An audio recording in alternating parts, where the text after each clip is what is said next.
Hi friends, welcome to Shanti reviews. ప్రతిరోజు ఈ సీరియల్లో ఏం జరిగిందో ముందుగా తెలుసుకోవాలనుకుంటున్నారా?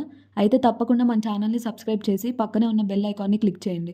అప్పుడు మేము వీడియో పోస్ట్ చేయగానే అందరికన్నా ముందుగా ఈ సీరియల్ రివ్యూని మీరే తెలుసుకోవచ్చు. ప్రేరణ మీడియా వాళ్ళతో ఈ మినిస్టర్ ఎవరికీ చెప్పకుండా చివరికి సొంత అల్లుడిని కూడా చంపాలని చూశాడు అని చెప్తూ ఉంటుంది. అప్పుడు మినిస్టర్ నేనేం చంపాలని చూడలేదు అనంటే అప్పుడు ప్రేరణ మరి మీ మనుషులు కుమార్ని చంపడానికి ఎందుకు వచ్చారు అని అడుగుతుంది. అప్పుడు మీడియా వాళ్ళు కూడా సమాధానం చెప్పండి సార్ అనంటే అప్పుడు మినిస్టర్ అన్నీ అవరోధాలే, నా కూతురు జీవితాన్ని నేనెందుకు నాశనం చేయాలని చూస్తాను చెప్పండి. ఒకవేళ అలా చేసేవాడిని అయితే నేనే దగ్గరుండి గుళ్ళో ఎందుకు వీళ్ళ పెళ్లి జరిపిస్తాను, మీరే ఆలోచించండి అనంటే అప్పుడు మీడియా వాళ్ళు మైక్ తీసుకొని శైలు కళ్ళు తిరుగుతారు. మీరేమంటారు మేడం అనంటే అప్పుడు శైలు మా ప్రేమ గురించి చెప్తే ఎక్కడా కుమార్ని నాకు కాకుండా చేస్తారనే నా ఫ్రెండ్స్ సిద్ధు ప్రేరణ హెల్ప్ తీసుకొని గుళ్ళో పెళ్లి చేసుకున్నాం. అది తెలిసి మా నాన్న నా భర్తని చంపాలని చూశారు, కానీ సిద్ధన్నయ్యే తనని కాపాడాడు, లేదంటే నా భర్త నాకు దూరం అయిపోయేవాడు. అలా సిద్ధు వెంటనే మినిస్టర్ చెవు దగ్గరికి వెళ్ళి సార్ కామ్గా ఉండడం తప్ప మీకేం ఆప్షన్ లేదు, ఏదో ఒకటి మాట్లాడండి బయటికి. అప్పుడు మినిస్టర్ అమ్మ శైలు, ఈ నాన్న నువ్వు అర్థం చేసుకుంది ఇంతేనా? నువ్వంటే నాకు ప్రాణమమ్మా, మరి నేనెలా నీ సంతోషాన్ని దూరం చేస్తాను చెప్పు. అప్పుడే ప్రేరణ మరెందుకు కుమార్ని చంపాలని చూస్తున్నారు? అప్పుడు మినిస్టర్ అయ్యో రామరామ, నా సొంతల్లుని నేనెందుకు చంపాలని చూస్తానమ్మా, నా నియోజకవర్గ ప్రజలకి చిన్న కష్టం వస్తేనే తట్టుకోలేను, అలాంటిది నా సొంత కూతుర్ని నేనెందుకు కష్టపెట్టాలనుకుంటాను. అప్పుడు మీడియా వాళ్ళు అంటే మీ అమ్మాయి చెప్పిందంత అబద్ధమా అనంటే అప్పుడు ప్రేరణ కాదు, మినిస్టర్ గారు చెప్పిందే అబద్ధం అని అంటుంది. అప్పుడు మినిస్టర్ చూడమ్మా ప్రేరణ, నాకు కాస్త చెప్పే అవకాశం ఇస్తావా నువ్వు? నిజానికి నా కూతురు కుమార్ని ప్రేమించిన విషయం నాకు చెప్పలేదు, దాంతో అందరి తండ్రులాగే నా కూతురు సంతోషంగా ఉండాలి అని ఓ మంచి సంబంధం చూశాను, కానీ అక్కడే నా తండ్రి ప్రేమని నా కూతురు తప్పుగా అర్థం చేసుకుంది. నేనేదో తనకి బలవంతంగా పెళ్లి చేస్తున్నానని భయపడి భ్రమపడి సిద్ధు ప్రేరణ సాయం తీసుకుంది. వీళ్ళైనా నాతో ఒక్క మాట అయినా చెప్పాలి కదా, ఒక్క మాట అయినా చెప్పుంటే సమస్య ఇంత దూరం వచ్చుండేది కాదు.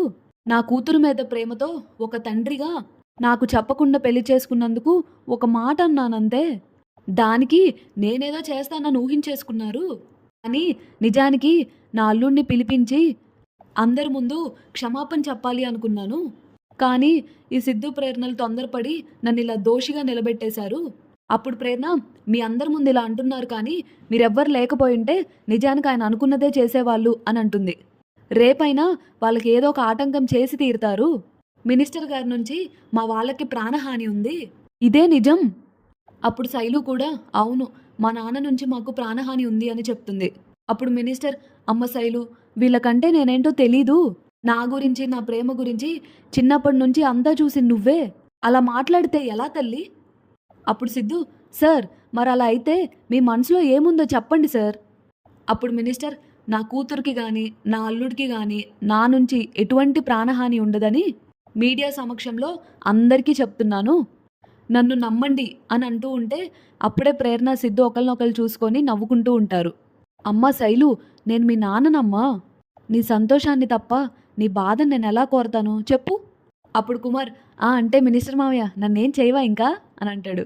అప్పుడు మినిస్టర్ కోపంతో ప్రాణం పోయినా నిన్నేం చేయను అని ప్రమాణం చేసి చెప్తున్నాను అని అంటాడు. నేను మీ ఇద్దరిని ఏమీ చేయను, నా నుంచి ఎటువంటి ప్రాణహాని ఉండదు మీకు, దయచేసి మీరు కూడా ఎక్కడా నన్ను తప్పు పట్టకుండా తప్పు రాతలు రాయకండి అమ్మా, ఈ జయరాం ఎప్పటికీ ప్రజల మనిషే, అందుకే నా వాళ్ళకి ఏ హాని రానివ్వను, ఇది నా హామీ, ఇంక మీరు బయలుదేరండి అమ్మా. ఇంకా అలా మీడియా వాళ్ళు పదండి అని బయలుదేరతారు. వాళ్ళు వెళ్ళిపోగానే సిద్ధు కూడా మినిస్టర్తో మినిస్టర్ గారు ఇంకైతే మేము కూడా బయలుదేరతాము అని అంటాడు. కుమార్ వెళ్ళిపోతూ వెళ్ళిపోతూ మినిస్టర్ మావయ్య వస్తాను అని బాయ్ చెప్తాడు. వాళ్ళందరూ వెళ్ళిపోయాక మినిస్టర్ కోపంలో అని గట్టిగా అరుస్తాడు. ఇంకా అలా తర్వాత సీన్లో సిద్ధు ప్రేరణ శైలు కుమార్ అందరు మాట్లాడుకుంటూ సిద్ధు ఇలా అంటాడు, ఇంకా మీ మినిస్టర్ మావయ్య ఏమీ చేయనని అందరి ముందు మాటిచ్చేశాడ్రా, ఇప్పుడు నాకు కాస్త రిలీఫ్గా ఉంది, లేదంటే ఎప్పుడు ఏం చేస్తాడో అని చాలా టెన్షన్గా ఉండేది నాకు.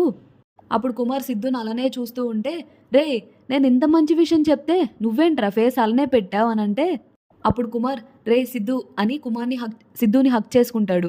రే ఏంట్రా ఇది, నువ్వెందుకు ఎంత ఎమోషనల్గా ఫీల్ అవుతున్నావు, నువ్వు నాకు ఫోన్ చేసే విషయం చెప్పకపోయినా, సమయానికి కాపాడడానికి నువ్వు రాకపోయినా, ఈరోజు నేననేవాడిని ఇలా ఉండేవాడిని కాదురా.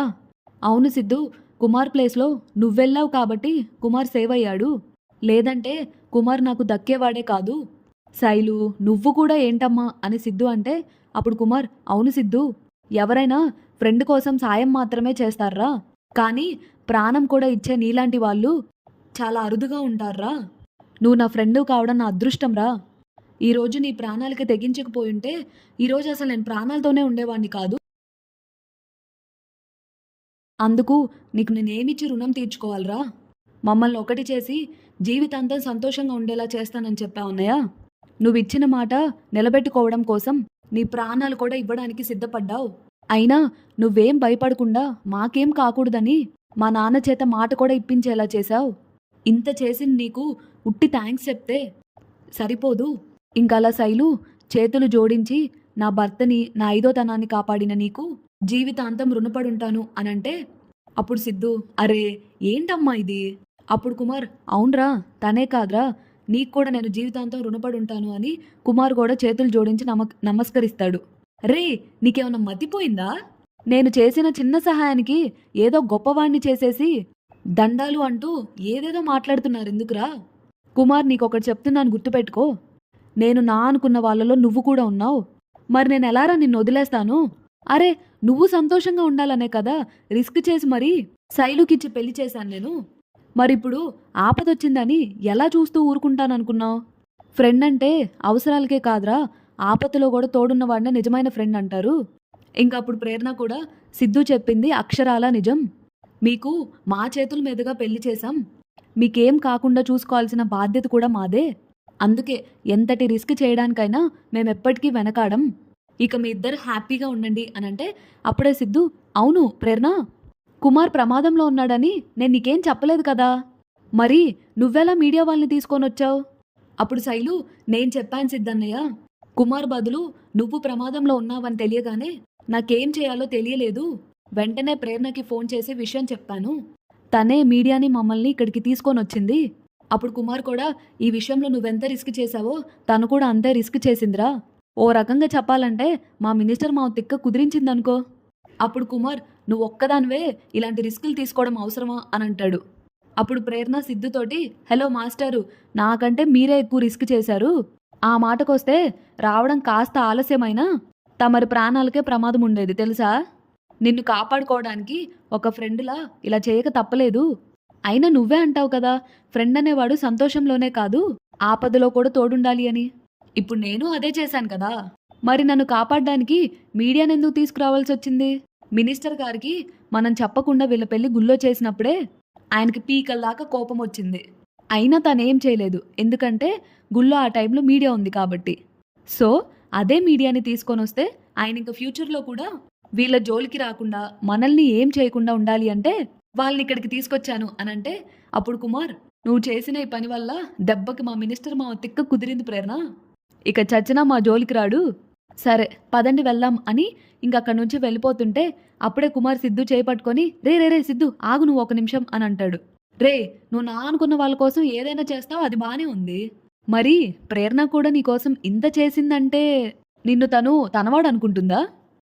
అదేరా, మనమంటే చిన్నప్పటి నుంచి ఫ్రెండ్స్ కాబట్టి మన మధ్య ఆ బాండింగ్ ఉంది. కానీ మొన్ననే పరిచయమైన ప్రేరణ గారు నీకోసం ఇంత రిస్క్ చేసిందంటే ఏమై ఉంటుందా అని నాకెందుకో ఇది అదే అనిపిస్తుందిరా అనంటే, అప్పుడు సిద్ధు, అదే అంటే అదేరా, తన మనసులో నువ్వు ఉన్నావేమో అని. నీ మనసులో కూడా తనే ఉందేమో కదా, అందుకే ఇద్దరు ఒకరి కోసం ఒకరు అన్నట్టు తరచూ హెల్ప్ చేసుకుంటూ ఉంటారు. ఇలా చెప్పడం కరెక్టో రాంగో నాకు తెలీదు. నీకోసం ఇంత తప్పించే ప్రేరణ గారు నీ జీవితంలోకి భార్యగా రావడం నాకు మంచిది అనిపిస్తుందిరా. ఏం మాట్లాడుతున్నావురా నువ్వు అనంటే, అప్పుడు కుమార్, అంటే నాకు అనిపించింది చెప్పానురా, నీకు అనిపిస్తే నీ మనసులో మాట తనకి చెప్పే అనంటే, అప్పుడే ప్రేరణ, ఓ హలో, ఇద్దరు రాకుండా ఇంకేం మాట్లాడుకుంటున్నారు? అప్పుడు సిద్ధు, ఏం లేదు వస్తున్నాం అని అంటాడు. ఇంకో కుమార్, రే సరేరా, ఇదిగో నీ బైక్ కీస్, నేను శైలు ఆటోలో వెళ్తాం, మీరిద్దరు వెళ్ళండి అని చెప్తాడు. ఇంకా సిద్ధు అలా రాగానే ప్రేరణ సిద్ధుతోటి, కుమార్ ఏం చెప్పాడు అని అడుగుతుంది. అప్పుడు సిద్ధు, అది థ్యాంక్స్ చెప్పాడు అని అంటాడు. అంతేనా అని అంటే, అంతే అంతే దా ఎక్కువ వెళ్ళిపోదాం అని అంటాడు. ఇంకా అలా తర్వాత సీన్లో సుధా ఇందిర దగ్గరికి వచ్చి అక్క అక్క అని అంటుంటే బట్టలు ఆరేస్తూ వెనక ఉన్న ఐశ్వర్య గొంతు మార్చి ఇందిరలాగా మాట్లాడుతుంది. ఏం జరిగిందిరా తమ్ముడు అనంటే అప్పుడు సుధా ఏంటే నువ్వు మొహం చూపించుకుని మాట్లాడతావు? అక్క నీకు అర్థమవుతుందా లేదా? ఏంటి దాగుడు మూతులు? అక్క అని అంటుంటే అప్పుడే ఇందిర వచ్చి ఏంట్రా తమ్ముడు ఎందుకు అలా అరుస్తున్నావు అనంటే అప్పుడు సుధా నువ్విక్కడుంటే మరి ఇక్కడ దోముసుకులాడుతుంది ఎవరు నాతో? అప్పుడు ఐశ్వర్య అలా బట్టల్లో నుంచి బయటకు వచ్చి నేనే అని అంటుంది. నువ్వా అసలు నిన్ను అని అంటుంటే అప్పుడే ఇందిర ఏ ఏంట్రా అనంటే అప్పుడు సుధా అసలు నేను ఎంత టెన్షన్లో ఉన్నానో తెలుసా అని అంటాడు. అప్పుడు సుధా టెన్షన్ ఎందుకురా ఏమైందో చెప్పు అని ఇందిర అంటుంది. ముందు ప్రేరణను పిలవ్వే నువ్వు పిలు. అది ఇంకా రాలేదు ఏమైందో నువ్వు చెప్పు అని అంటుంది ఇందిర. ఏమైందా నువ్వే చూడు ఒక్క నిమిషం అని సుధా ఫోన్ తీసి ఇందిరాకి చూపిస్తాడు. ఆ ఫోన్లో ప్రెస్ మీట్లో ప్రేరణ మాట్లాడిందంతా ఇందిరాకి చూపిస్తూ ఉంటాడు. అప్పుడు ఇందిర ఒక్కసారిగా షాక్ అయిపోతుంది. ఇదేంట్రా ఇలా చేసింది అనంటే అప్పుడు సుధా వద్దన పని చేయడం తనకు అలవాటే కదా అని సుధా అంటూ ఉంటాడు. అప్పుడు ఐషు మంచి పనే కదా చేసింది దానికెందుకు అంత ఫీల్ అయిపోతున్నారు? అప్పుడు సుధా ఏంటి మంచి పెద్దవాళ్ళతో పెట్టుకోవడమా? ఆల్రెడీ ఆ గనాగాడితోనే చేస్తున్నాం, మళ్ళీ ఇప్పుడు ఏకంగా మినిస్టర్తోనే గొడవ పెట్టుకుంటే ఎలానే? వాళ్ళు తలుచుకుంటే ఏం చేస్తారో తెలుసా అనంటే అప్పుడు ఐషు వాళ్ళేదో చేస్తారు అని భయపడితే ఎలా మామయ్య? ముందు మనకి మంచి అనిపించింది చేసేయాలి కదా. అక్క వీళ్ళు అసలు నీ కూతురులా శత్రువులా? పరిస్థితిని అర్థం చేసుకోకుండా ఏదేదో వాగేస్తారేంటే వీళ్ళు? అదే నాకు కూడా భయంగా ఉందిరా. అసలు మనం ఇక్కడికి వచ్చింది మీ బాబుగారిని బాగు చేసుకొని ఆయన నోటితోనే మేమెవరో ఈ సమాజానికి తెలియజేద్దామని. ఇప్పుడు దాన్ని వదిలేసి ఆ ప్రేరణ ఏమో అనవసరమైన విషయాల్లో దూరుతుంది, ఎప్పుడు ఏది ఇంటి మీదకి తీసుకొస్తుందేమో అని ప్రతి క్షణం చస్తూ బ్రతుకుతున్నాను. అప్పుడు ఐషు అమ్మ అనంటే ఇందిరా అమ్మను కాబట్టే నా భయాలు నాకుంటాయే, అది మీకెందుకు అర్థం కావట్లేదు? సుధా అప్పుడు ఉడుకు రక్తం కదా వాళ్ళకి ఆవేశమే ఉంటుంది, కానీ పెద్దవాళ్ళు చెప్పిన మాటలు వీళ్ళకి తలికెక్కవే. ఎంతసేపు వీళ్ళు అనుకున్నదే చేసేయాలి. ఈ విషయంలో నేను ఎంత అరిచినా ఎంత బాధపడినా ప్రేరణలో మాత్రం ఏ మార్పు రావడం లేదురా. తను పట్టిన కుందేలకు మూడే కాళ్ళన్నట్టు తన మాటే కరెక్ట్, తన చేసిందే సరైంది అంటూ నా నోరు మూయించాలని చూస్తుందిరా. నేను పడే బాధని చెప్పుకోవడానికి ఆయన నా దగ్గర లేరు. ఉన్న కూతుర్లేమో సరిగ్గా అర్థం చేసుకోవడం లేదు నన్ను. రేపు జరగరాందేమైనా జరిగితే దాని పర్యవసనాలు ఎలా ఉంటాయో, ఎలా ఎదుర్కోవాలో తలుచుకుంటేనే భయంగా ఉందిరా. అప్పుడే రంజిత్ అక్కడికొచ్చి భయం పరిష్కారానికి సమస్య కాదు.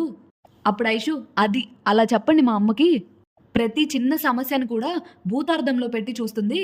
అప్పుడు ఇందిరా మినిస్టర్ గారితో గొడవ పడడం చిన్న సమస్య, అది రేపు మీ అక్కకి ఏమన్నా అయితే ఏం చేస్తావే నువ్వు? అదిగో మళ్ళీ అలానే మాట్లాడతావేంటమ్మా? అక్కకి ఏం కాదు ధైర్యంగా ఉండు. అప్పుడు రంజిత్ ధైర్యం మంచిదే కానీ ఎదుటి వాళ్ళని కూడా తక్కువ అంచనా వేయకూడదు కదా. అప్పుడు సుధా వినపడిందా? ఏం చెప్తున్నారో వినపడింది కదా, అందుకే మన హద్దులో మనం ఉండాలని చెప్పేది. ప్రేరణ వింటే కదా. అప్పుడు ఇందిరా రంజిత్ తోటి బాబు అనవసరమైన గొడవల జోలికి వెళ్ళొద్దు అని మా ప్రేరణకి ఎంత చెప్తున్నా వినట్లేదు, కనీసం మీరైనా తనకి అర్థమయ్యేలా చెప్పండి. ఇందాకే నేను న్యూస్ చూశాను, మీరు మాట్లాడుకున్నదంతా కూడా విన్నాను.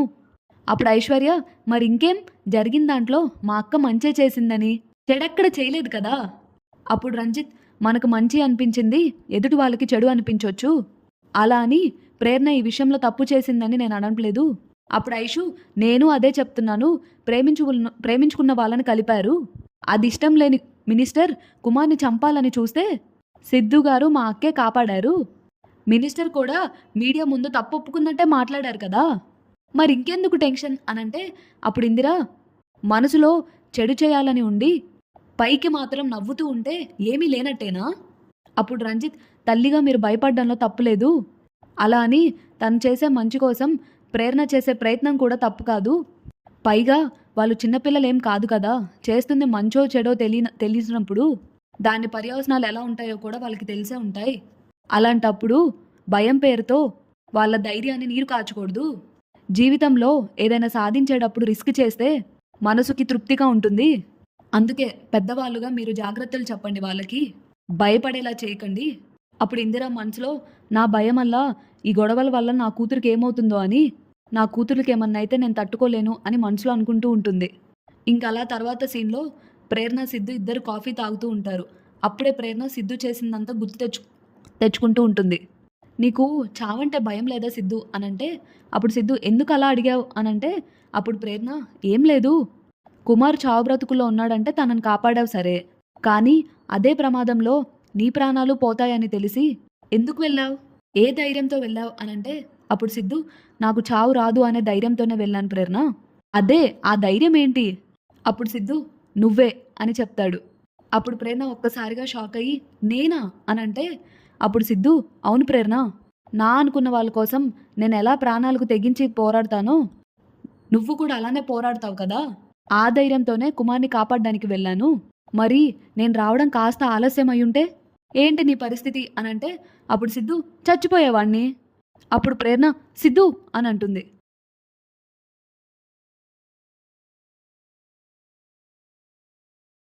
ఇది ఫ్రెండ్స్ ఈరోజు ఎపిసోడ్లో జరిగిన రివ్యూ. రేపటి ఎపిసోడ్లో ఏం జరుగుతుందో తెలుసుకోవాలి అనంటే మన ఛానల్ని లైక్ చేసి సబ్స్క్రైబ్ చేయండి. Thanks for watching.